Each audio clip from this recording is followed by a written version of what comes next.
Хай манайхан. За галзуу кино суугтан тавтай морилцгоо. Энэ удаад хэдүүлээ бэлэн мөнгөгүй баатар буюу Каширо гэхийн галзуу киноны тайлбараа үргэлжлүүлцгээе. Баг зэрэг хүлээлгсэн болоочлаарай. За тэгээд энэ удаагийн дугаарыг маань хамтрагчаар энгийн аюулгүй ухаалаг Skytrip хамтран хүргэж байна. Та нарын маань 10 хүн тутмын 6 сабадараг үздэг гэсэн судалгаа байгаа л шүү. Манайхан тэгээд сабадараг бол саба адарсан бол лайк дарахтал тэгэл болоо явчихж байгаа юм шүү дээ. Тэр нэг юм чинь дарахаар яад юм гэхээр мөрөгийнхэн цаашаа ярих олон галзуу кино ормогц та нарт маань шууд мэдэгдэл ирнэ л гэсэн үг. За тэгээд хэдүүлээ энэ галзуу киноны тайлбартаа одоо орцгоё.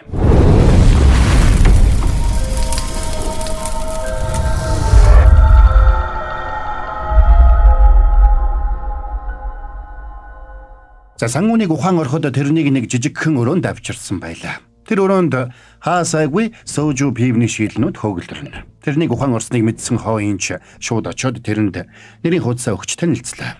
Хооин өөрөө хуульч мэрэгжилтэй нэгэн. Сангуун тэрний ярианаас өөртөө адилхан супер хүчтэй болохыг олж мэдээд гайхдаг. Тэгээд сангууныг хувцас өмсөд хажуугийн өрөөнд ороход тэнд Минсүк санаан зовсон байдалтай сууж байдаг. Тэр хоёр бибиний хараад баярлалсанд хооин тэдэнд юмыг танилцуулнаа. Гэхдээ юмны чихэрлэг талханд их дуртай учраас дотных нь хүмүүс бүгдээрээ тэрнийг бумми гэж дууддаг аж. За бумми хоолоор дамжуулаад авсан калорийнхоо хэмжээгээр альва зүйлсийг алсаас хөдөлгөх супер хүчтэй юм байна. Харин хооины супер хүч уусан алкоголын хэмжээгээр нэмэгддэг байж. Тэр согдсон үедээ ямар ч ханыг нэвтлэх хүчтэй болдог байна. Ингээд танилцахаар ганцаардл чинь арай дээр болж байгаа зү. Бид бол Солонгосын супер хүчтэй хүмүүсийн нийгэмлэг. Бид нэр өөрсдөө адилхан супер хүчтэй хүмүүсийг олоод тэднийг нийгэмдээ сайн сайхан зүйл хийхэд нь тусалдیں۔ Гэвч тэрний энэ яриа Сангун Минсүк хоёрт таалагдсангүй. Тэд зүгээр л мөрөөрөө амьдрахыг хүсэж байлаа. Тиймээс ч тэр хоёр хооинд талархал илэрхийлээд тэндээс бошуухан явахыг хийж яцгана. Тэгсэн гэрт нь бөмбөг дэлбрээд гэр нь юу ч хүү шатчихсан гэдгийг Сангуг тагмарчжээ. Харин Минсүк энэ талаар юу ч мэдээгүй байлаа. Гэрд чинь хэн гал тавьсан гэж бодож байна. Нэг их удахгүй. Би та хоёрт нэг юм харуулъя. За ингээд тэд хамтдаа агуулгын өрөө рүү ороход бумми тэнд байсан тавиуруудыг алсаас удирдах холдуулаад ард нь байсан нэг хаалгыг ил гаргаж ирлээ. Тэгээд тэд хаалгаар ороход тэнд хооин бумми хоёрын судалгааны өрөө байдаг. Тэр өрөөний хананд тэдний цуглуулсан мэдээллүүдийн хайчилбаруудыг он оноор нь ангилаад наасан байна. Тэнд Бямха гэх байгууллага хүний генийг колончлон хуулах туршилтуудыг амжилттай хийсэн тухай мэдээллүүд байлаа. Тэр байгууллагыг эгэл хамгаалагчид гэх бүлэглэл удирддаг аж. Тэд бол супер хүчтэй хүмүүсийг агнахын тулд цугласан эгэл жирийн хүмүүсийн бүлэглэл байдаг. Агнах гэдэг чинь юу гэсэн үг вэ? Яагаад тэрвлээ? Атаархал. Тэдэнд байхгүй хүч байгаа штэ. Тэдэнд ёс суртахуун супер хүч хоёроос бусад бүх зүйл бий. Тэр бүлэглэлийг Жо Вандо гэх хүний гэр бүл удирддаг байна. Тэд бизнесийн бүхий салбарт үйл ажиллагаагаа явуулж засгийн газар шүүх, цагдаа, прокурор гэд төрийн бүх байгууллагад нөлөөгөө тогтоосон байлаа. Өмнөх ангид гарсан Жо Анна гэх бүсгүү тэр захирлын охин бас өв залгамжлагч нь байдаг. Тэдний дараагийн байна Сангун өөрөө болсон гэдгийг сонсоод тэр цочирдноо. Зарим нөгөө талд Жо Вандо захирал сэхэнд байсан аав дээрээ очиод хүчил төрөгчийн аппаратыг нь салгаж байлаа. Ингэснээр тэрний гарт гэр бүлийнх нь бүх эрх мэдэл шилжинэ. Энэ үеэр Жо Анна залгаад Сангуныг олсон боловч барьж чадалгүй хооинд алдчихсан гэдгийг хэлэхэд Жо Вандо уурлаж охиноо чадваргүй золиг гэж загнаад утсаа тасаллаа. Мань Сангун сандарч цаашид яах ёстойгоо асуухад хооин хол газар нөөгдөлт тэдэнд бүрэл амар болно. Тиймээс юу ч болоогүй юм шиг л бай. Гэхдээ нэлээд болгоомжтой байгаарай. Энийг хажуугаар тэдний эсрэг аливаа баримтуудыг цуглуулцгаая. Тэгэж байж л тэднийг хуулийн өмнө аваач чадна байх гэж найдаж байна. Ингэж хариулаад бид чамайг амьдралаа хөл дээр нь босгоход чадлаараа тусалнаа. Чи тэднийг зогсоох ганц найдвар шүү. Гэхэд Сангун хэлэх үггүй болоод тэндээс гарч явхаар угс хэлээ. Тэгсэн хооин чи тэр хүмүүст яагаад тусалсан юм? Хэрвээ чи дахиад тийм байдалд орвол ямар сонголт хийх вэ? Гэсэнд Сангун юу гэж хариулахаа мэдэхгүй зогсно. Маргааш нь түүмэр гарсан сүмд цагдаагийн мөрдөгч хаваан очоод түүмэрийн шалтгааныг судалж эхэлдэг. Тэдний багийнхан энэ галыг хийн хоолон аюулгүй байдлыг хангаагүйгээс үүдэлтэй гэсэн дүгнэлтэд хүрцгэн. Харин мөрдөгч хуримсан хосод зочдын бэлгэлсэн догтуутай мөнгө хадгалдаг хайрцагаас зоосон мөнгө олоод гайхаж камерын бичлэг үлдсэн эсхийг асуулаа. Хэдийгээр сүмийн хяналтын камер юу ч хүү шатсан ч тэнд байсан хүмүүсийн хийсэн бичлэг интернет даяар тархсан байсныг багийнхан нь тэрэнд харуулна. Энэ үеэр бумын сангууныг нэг агуулгад дагуулж ирсэн байна. Сангуун хэр баргийн үйлдэлтэй мөнгө дэмий үрээд байхгүй учраас биеийн хүчээ сайжруулах шаардлагатай гэж бусд нь үзэж. Тиймээс сангуун агуулгад грушиг хийж эхэлдэг. Хажуугаар нь хооён тэрэнд тулааны урлаг заана. Эхний өдөр сангуун тэрний ганцхан удаа онж цохих ёстой байсан ч нэг ч цохиж чадсангүй. Тэр бүхэл бэлэн мөнгө ашиглаад ч нэмэр болдгоо. За ингээд сангуун өөрийгөө үнэхээр түүхий байгаагаа ойлгоно. Тэгэд мань хүн ажлын бус цагаар агуулгад ажиллаж хажуугаар нь дасгалаа хичээнгүйлэн хийж эхэлдэг. Төрийн үйлчилгээний ажлаа хийж байхдаа ч тэр тулааны бичлэг үзэж байдгаараа хичээнэ. Энэ бүхний хүчинд тэрний ур чадвар харьцангуй хурдан сайжрлаа. Нэг өдөр хооён тэрэнд газрын зураг үзүүлээд энэ дугаа бямхаа үйлдвэрийн нэг салбарыг бид шалгаж үзэх шаардлагатай байна гэж хэллээ. Тэнд супер хүчтэй хүмүүсийн генийг хуулж авдаг лаборатори байгаа гэдэгт тэр итгэлтэй байлаа. Тиймээс тэр лабораторийг устгаж тэнд байгаа мэдээллийг хуулж авах хэрэгтэй боллоо. Гэвч ийм чухал даалгавар биелүүлэхдээ мань сангуун итгэлгүй байлаа. Энэ үеэр бумми тэрэнд тортой бэлэг авчирч өгсөн нь том халаас бүхий өргөн дотгор хувцас байдаг. Ингүүл халаасанда түнтийдл мөнгө чирэх нь арай дээр болох байх гэж бумми хэллээ. Бас тэрэнд нүрээ нуусан малгай өгжээ. Хэдийгээр энэ бэлэг сангуунд таалагдахгүй байсан ч авахаас ороогүй байсангүй. Тэгээд сангуун тэр хоёрыг өмсөөд шөнө орой гадуур явж дээрэм тонуул хийж байгаа нөхдүүдийг зогсоох ажил хийж эхэлдэг.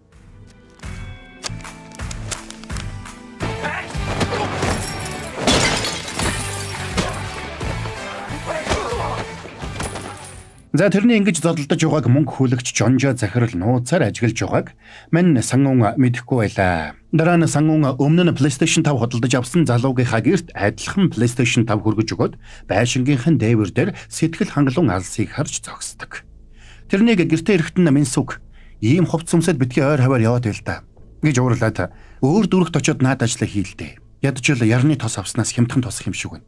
Гэсэнд сангуун баярлдаг. Учир нь тэр Супербаатрын ажлаа хийхгүй бол арьсан дээр нь яар гардаг шүү дээ. Хоёулаа энэ зардлыг чинь ядарсан хүмүүс туслах хандив гэж тооцъё. Харин юу ч болдог байлаа гэсэн хадгаламж руугаа хизээж орохгүй шүү. Минсүкийг яагаад гинэ тийм сайхан аашлаад байгааг нь мань хүн гайхсанд Минсүк тэрэнд утсаа харуултал тэр хоёр байрны дэмжлэг авах суглаанд сонгогдчихсан байсанд сангуун хагартлаа баярлдаг. Одоо хоёулаа яг жинхнээс мөнгө цуглуулах шаардлагатай боллоо шүү. Одоо бид хоёрт 60 сая вон хэрэгтэй. Энэс гадна Минсүк мөнгө цуглуулахын тулд илүү цалин санал болгох ажил хайж байгаад цалинг нь 2 нугалж төлөх байгууллага олсон гэдгээ хэллээ. Тэгээд Минсүк тэрэнд тэр сарын хэрэглээнийх нь мөнгийг өглөө.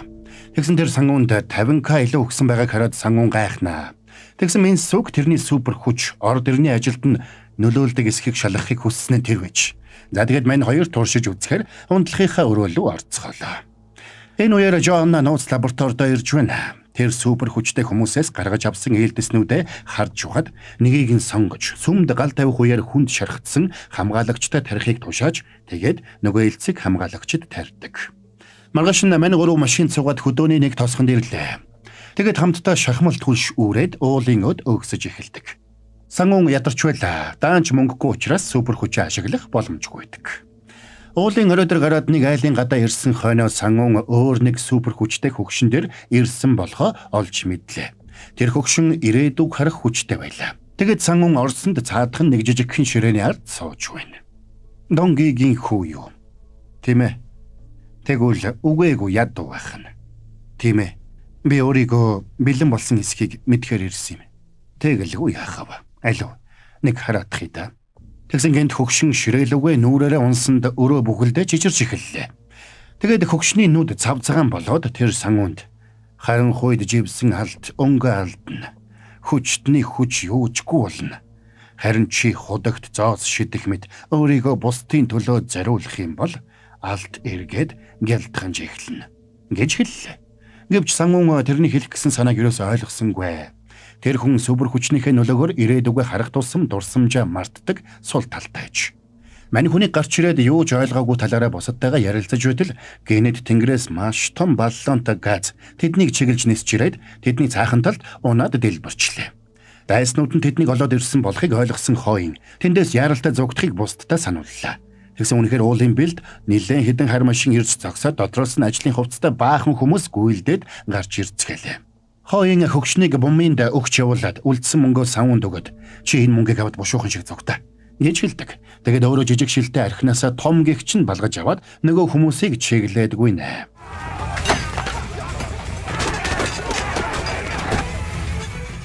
Сангун тэндээс хар хурдаараа зүгталсан ч олон хүмүүстэй ганцаараа тулалдаж байгаа хоо энийг хараад сэтгэл нь өвдөж шууд Жонжо захирал руу залглаа. Тэгээд та надад юу хэлэхийг хүсэж байгаа вэ? Би тэр зүйлийг чинь хийж өгье. Юу ч хэлсэн хамаагүй. Хариуд надад жах мөнгө зээлчих. Гэсэнд цаадах нь ойлголоо. Гээд утсаа тасаллаа. Тэгээд хажуудаа сууж байгаа хүндээ ирээдүйн хүргэн манзаалгаж байна. Мөнгө хэрэгтэй болсон гин. Гэсэнд тэрний хажууд шинэ ажилд орохоор ирсэн Минсүг сууж байгаа харагдана. Хооин нөгөө олон хүмүүсээс арай гэж салаад боммын хөгшин хоёр дээр ирсэн ч тэднийг тусгайгийн хар хувцс сумссан баахан залуус бүслээд авлаа. Нислэгийн дийзээ энгийн аюулгүй ухаалгаар Skytrip-с. Тэдний араас Жоанна гарч ирээд өдрийн цагаар тэнэд байвал аюулгүй гэж бодсноо. Бүгдээрээ нэг дор байх шүү. За тэр ч яах вэ? Сангун хаан байна. Гэж асуудал нөгөө хөгшин Жоанна руу ойртож очиод би чамтай уулзах гэж удаан хүлээлээ. Нэгэн дуулцсан юм чинь би чиний ирээдүг хэлээд өгье. Гэснээр нүдэн цагаан болоод тэр удахгүй ирж чамайг орон гэрээс чинь хөөж гаргана. Тэгээд удалгүй өөхөх болно. Чиний буудсан сум чинь чиний аминд хүрнэ. Гэсэн дуурлсан Жоанна хамгаалагчийн бууг шүүрч аваад хөгшинлөө буудсанд бүх халаасаараа дүүртэл мөнгө чигсэн мань сангун амжиж гарч ирээд сумыг нь бариад авна. Яг л Матриксын Необро шиг юм уу да. За тэгээд сангун Жонжо захирлаас өндөр хүүтэйгээр мөнгө зээлсэн нь энэ байлаа. За тэгээд мань хэд нөгөө дүүлтэй үзэж тарна.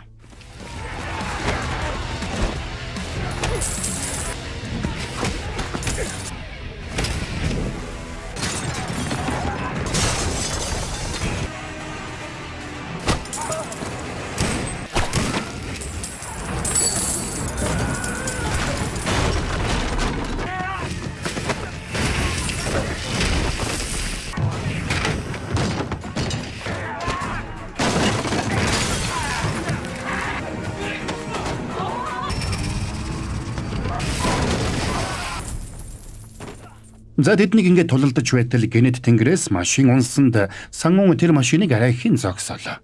Тэр машиныг шидсэн хүн нь Жоаннагийн бие хамгаалагч байдаг. Тэрний гараас гал дүрлзэж байсны зэрэгцээ өмнөхөөс хавьгүй булчинлаг болжээ. Ингээд сангун тэрнтэй хүчээ шавхан тулалдаж эхэлнэ.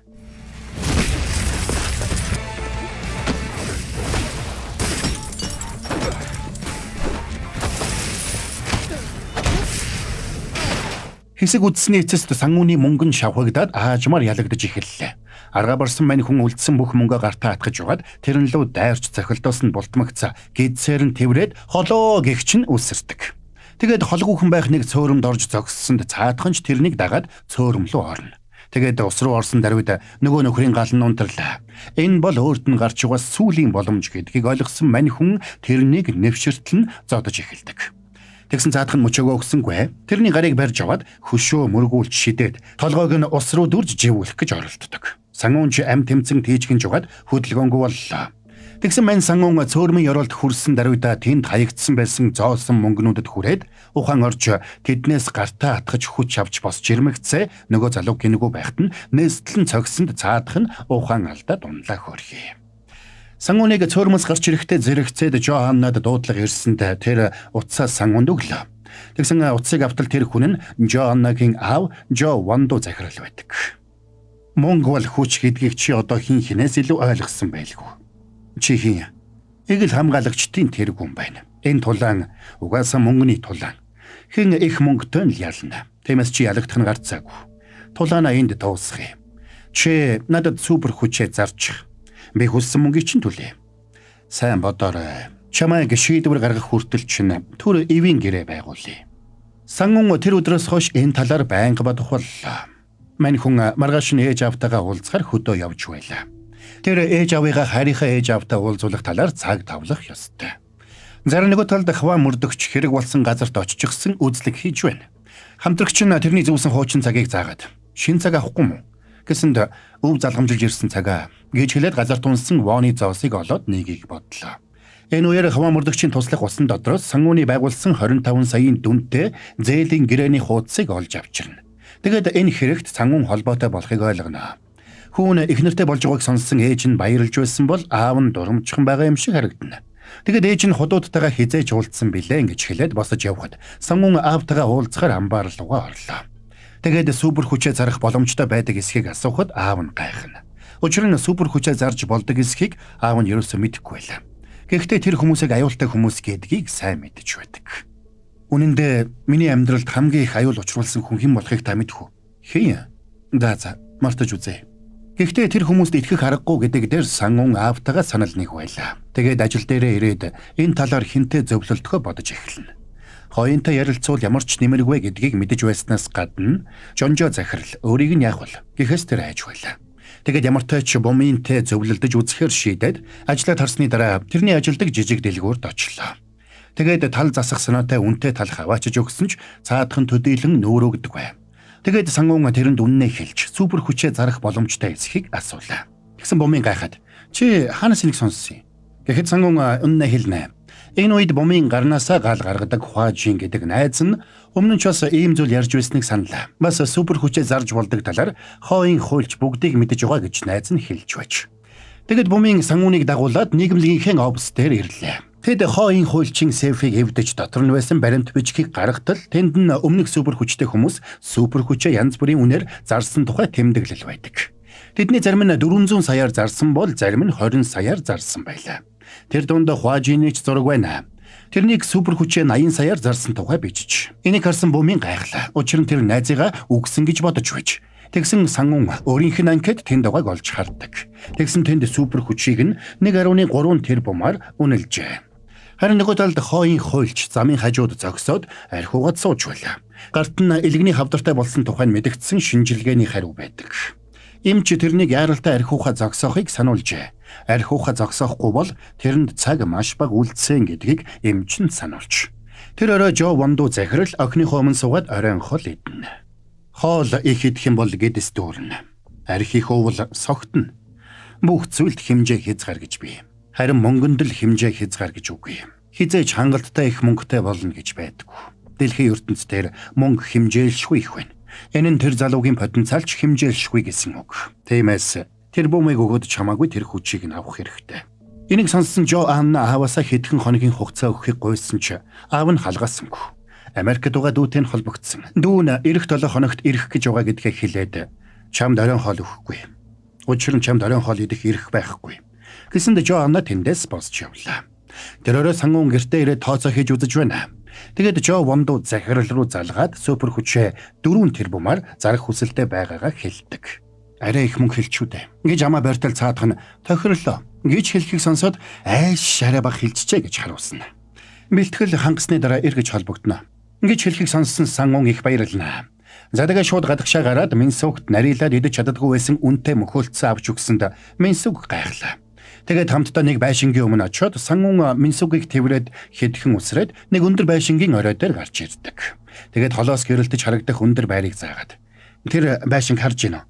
Би чамд тэндээс байр авч өгнө гэж хэллээ. Тэгээд тэр байшин руу үсрэх гэж байгаа юм шиг дүр үзүүлж байснаа гинэд халааснасаа бөгж гаргаж ирээд Минсүгийн ядам хуруунд зүүсэнд Минсүг ихэндээ баярлсан ч санаан заваад юу болсон юм бэ? Хэлчихэлдэ.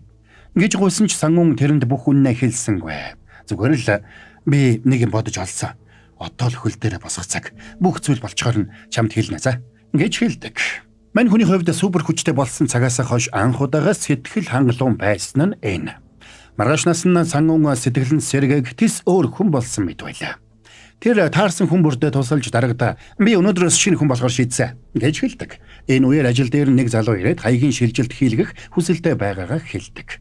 Залууг Жо Натан гэдэг. Тэр залуу Америкаас шилжиж ирж байгаа гэдгээ хэлээд чамайг бусдад чин сэтгэлээсээ үйлчилж байгааг ч хараад сэтгэл их хөдлөлөө. Энэ дэлхийг өөрчлөхөд чам шиг бааtruуд хэрэгтэй шүү. Гэсэнд Сангун битүүхэндээ болгоомжилж эхэлнэ. Тэгсэн нөгөө залуу би ч бас өөрчлөлт авчрахын тулд хичээж яваа хүн. Гэхдээ Сангун айсан ч төрийн үйлчилгээний ажилтны хувьд гэгтэн тайвширдаг. Тэгсэн удалгүй хуам мөрдөгч ажил дээр нь ирээд Сангуныг сургалж эхэллээ. Тэднийг харсан Сангун тэндээс зугтаах гэсэн ч харагдаж орхино. Тэгээд Сангун нэг танихгүй хүний машиныг унаад тэндээс хар хурдаараа зугтахад хуам мөрдөгч ч хойноос нь хөөнө. За тэгээд зугтах замдаа Жо захирал руу залгаж уучлаарай би жоохон яарад байна л да. Өнөөдөр заруул болох уу? Гэсэнд цаадах нь баярлана. Тэгээд Сангун Бямха үйлдвэрийн лабораторийн гадаа очиод зогссонд тэрнийг дагаж байсан Жонжо захирлын хүмүүс ч тэрнийг холоос анхааралтай ажиглацгаана. Тэгсэн лабораторийн үүдэн дээр инхоо ирээд юу хийж байгааг нь асуулаа. Би өнөөдөр гадуур ажилд явна. Та ажил дээр очихгүй юу хийж байгаа? Офс руу харин хүмүүс нэвтрээд эвдээд сүйтгэцсэн байна лээ. Тэгээ засвар хийж байгаа. Ингээд чамд мөнгө вэ нүү? Та харин архи авсан юм уу? За ингээд тэр хоёр нэг нь бэлэн мөнгө нөгөө нь архи гаргаж гартаа барьцгаана. Гой, та холдчихоо. Би таныг хохиромооргүй. Хүчээ зарж болохгүй. Гэхдээ та энийг шийдэхгүй шүү дээ. Хоёрын архиусанд сангуунч сандарч мөнгөө чангагч нь атгаж эхэллээ. Тэгээд тэр хоёрыг яг зодолдох гэтэл бумын ирээд тэр хоёрыг салгалаа. Тэгээд бумын сангууны өгсөн талхыг идэж замын хажууд байсан нэг шонг газраас мулт татаж аваад Бямхо лабораторийн төмөр хаалганы өмнө унахсанд хойн тэр шонг барьж аваад сангуунд саад болох гэж ойролдож эхэлнэ. Бумынч ойролцоо байсан барилгын хаягдлуудыг тэр хоёр руу шиднэ. Сангуун энэ үмэнийг ашиглаад хаалгыг давж үсэрсэн ч хан нэвтэлдэг хүчтэй хойн тэрнийг буцаагаад татаад гаргачихдаг. Сангууныг Бямхо лабораторийн гадаа ирдсэн орох гэж байгаа тухай мэдээг авсан Жонжо захирлж ууралж хүмүүстэй тэрнийг яагаад ч додогшоо оруулж болохгүй гэж хатуу санууллаа. Харин нөгөө талд мөнгө болоод архиа дуустал зодолдсон мань хоёр хаалга налаад сууж байна. Бумынч бүх талхаа идчихжээ. Тэгээд бумын хойн руу ууралж бид бүгдээрээ супер хүчээ тэдэнд зараад сайхан амьдраад байгаа нь танд хэцүү байсан биз дээ. Тань лүү хинч яриаггүй байлаа. Та бидэнд ингэж хандаж болохгүй шүү дээ. Гэхдээ хойн ч өөрлөөнө тэд аль хэдийн санал тавьж ярьсан гэдгийг хэлдэг. Харин тэр хоёрыг маргалдах зур сангуун сэмхэн хашааг давж орохыг завдлаа. Энийг харсан Жонжо захирлын хүмүүс сандарч машинтайгаа ирээд хаалгыг цөм мөргөж орхино. Нөгөө хоёр сангууныг өгчлээ гэж айсан ч мань хүн юу ч болоогүй юм шиг л цаашаа гүйлээ. Тэр явсаар нэг том хаалганы өмнө очиход тэнд буутай хүмүүс тэрнийг өгдөж аваад нууц лаборатори руугаа дагуулад явдаг. Додогшоо орох замдаа сангуун тэр лабораторид хүний биеийн дээр янз бүрийн аимшигтай туршилт хийдэг болохыг олж харлаа. Тэрнийг Жоанна өгдөж авахд сангуун тэрнээс эхлээд мөнгө авъя. Гэсэнд Жоанна тэрэнд цүнхтэй мөнгө авчирч өгöd хүсвэл тоол гэж хэллээ. Тэгсэн буудад цэргүүд тэрнийг мөнгө рүү ойртуулсангүй. Учир нь мөнгийг нь гартаа оруулаад тэндээс зугтааж магадгүй гэж тэд болгоомжлцгоно.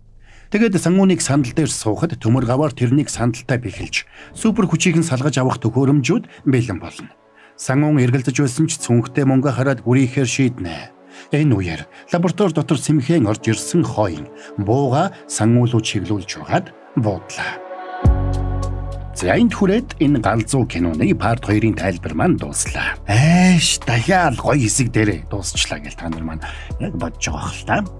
Мөн ч гэсэн та нартайгаа яг адилхан байгаа шүү дээ. Дараагийн партинаас хурдан үсхийг хүсчил байна. Тэгэхээр Моброгийнхэн тайлбар ойлгомжтой байж таалагдсан бол тэгээд дараагийн партийг нь аль болох хурдан яриулахыг хүсэж байвал we need part 3 гэсэн комент үлдээгээрэй. За тэгээд энэ галзуу киног та нарт ярьж өгөхөд дугаарыг маань хамтрагчаар Skytrip хамтран ажиллалаа. Та нар маань нислэгийн тээзээ галзуу хэмдаар Skytrip-с аваарай. Манайхаа 10 хүний 6 саб дараагүй штэ. Хэдүүл энийг 5 1 4 мөрөв болгоё л тань чинь тийм эстэй. Сабадраг бол саба, адарцсан бол лайка дарахтал тэгэл болоо явчихж байгаа юм штэ. За. Хэдүүлээ дараагийн бас нэгэн галзуу киноны тайлбараар удахгүй эргээд уулзъя. Өнөөдөр галзуу анимашн сувагт маань галзуу анимашнууд нэмэгцээр л байгаа шүү. Түр бай.